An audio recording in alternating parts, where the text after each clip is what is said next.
everybody. It's July 13th, 2021. Critical Thinking Part 1 of this month. And I'll do a follow-up at the end of the month on every series down to quickies. Anyway, I'm not sure if you guys are aware, but I had worked for the U.S. Department of Energy, Associated Universities, and Nuclear Research. Building superconducting magnets for atom smashers in the 1980s when I was a kid, and worked in high radiation areas, Brookhaven National Lab. Then I went back in engineering. We were doing all kinds of environmental cleanup work.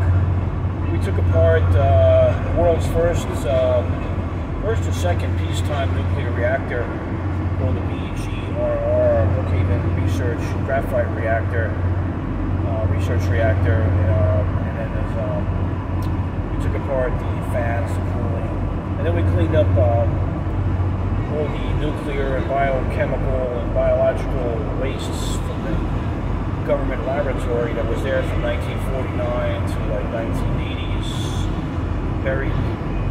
We had loaded on trains to go to Utah. I was always trained in biohazard, chemical, and radiation, the highest levels that there are by the government to work, like the military, Army Corps of Engineers, Bechtel Engineering, would train all personnel to work in chemical warfare, biological warfare, radiological warfare. Same thing, we had to wear oxygen suits and all this stuff. So I'm kind of familiar and trained in this type of thing. So the pandemic, to me, there was a lot of things that weren't adding up. Like the public was not wearing N95 masks; they were wearing handkerchiefs, and because the virus is like 5 microns or less, and N95 will be required to stop that. And if your eyes are open, the conjunctiva of your eyes, the virus enters almost immediately into your bloodstream anyway. So sadly, I think they told people to wear masks as a psychological comforting thing that they felt like they were doing. But I'm not even going to go into that right now. I'm going to go into some of the things that happened to me. The government admitted there's a program called the EEIOCA Act that Congress passed, that all the nuclear weapons workers that got cancer, that work in these facilities that have specific cancers, they admitted to it, which they did admit to me. They gave me cancer, and since 1990, I've been fighting that, and I'm blessed to still be here after what I've been through, a number of things besides that. But they paid for my medical bills and small, tiny bit of money, which is really nothing. But I don't really care. I mean, America had to do what it had to do during the Cold War.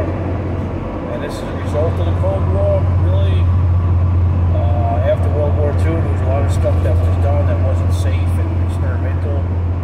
And they say up to 80,000 people in America got sick. So I'll be in that program, and I think there's several hundred others from the same facility that are in it. I'm not against the place. I'm not against laboratories at DOE. In fact, I support nuclear power and nuclear research, and I'm pro-science. I'm not like a person that's like hateful or resentful. It wasn't done on purpose. It was an accident. Gamma radiation. Anyway, so there's a number of things that I noticed. An accident is an accident. They don't call it accident. The Navy and the government calls it an incident. And what it is no one wants to fess up to being incompetent, ignorant, or lazy in the government. And one of the problems we have with our government, what I found directly working for the state ed feds as an engineer, and even as a laborer working my way up to management, is that if you're no good and you're a lazy, incompetent person from nepotism because you knew somebody to get the job, they don't fire you. They create some kind of weird office and a new position. They put you in it. And you got all these wasteful departments that meant nothing in the government when I was there. People state of New York as a civil engineer. I mean, we would review a set of plans for a highway, a bridge, and the plans that go to Albany, they go to like 15 different departments, and some state worker would look at it, stamp it, and it was for nothing. It was like the simplest thing, like moving a sign or a guardrail. Ended up costing, I don't know how much in bureaucracy. And the federal government's even worse. If you go down to the town, county, state, and federal level, how many wasteful, incompetent, lazy people there are. And you know, the biggest problem I noticed, which I was talking about for years, is every November we'd have extra money that we'd have left over. Well, we had to spend that money. We had to waste it. And basically, because next year we would get less money if we showed that we had leftover money. So every year, everything kept going up because there was no incentive to be conservative. I'm a fiscal conservative. I'm a liberal, a moderate liberal social person. But when it comes to tax money and other people's money, I'm conservative. I don't like to waste.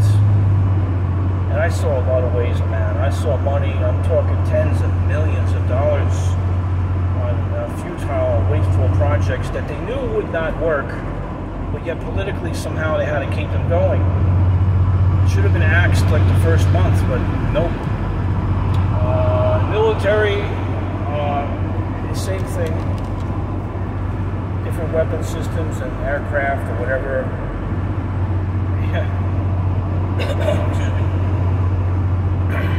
And I think it was President Truman was the one that was really into like exposing and going after military contractors. That's why Eisenhower warned us: beware the military-industrial contractor. Because if there's no enemy, they'll create an enemy, which we see again now. You know, we had what? Well, first we had the Germans, Japanese. Then it went to the Reds, the communists. They went away pretty much. Well, they really didn't, though. Soviet Union, but China is still supposedly communist, but they're not, because communism treats the workers well and the little people well. And you don't see that in the Soviet Union. The roads are not too bad here in Virginia. But anyway, it's very bizarre. And all of a sudden, the Muslims, the terrorists, 9/11, that seems to have disappeared now. Magically, it's gone, right? And now, who is it now? Our own people? It's, they made up a new one now. It's called White Power, Racist, whatever. I don't know. There's some of the people around, yeah. But I don't see many. It's like, I see more both sides. I see black national, black guys doing that, and I see white guys, Spanish, overly, you know, pumping them, whatever power. I don't. Anyway, we're all brothers and people. We gotta stop with that stuff, man. We gotta stick together. And no more flags, nationalism, fascism, and all that. Even religious zealots. It all leads to wars and hatred. So anyway, we'll talk again towards the end of the month. Okay? Peace out. Bye.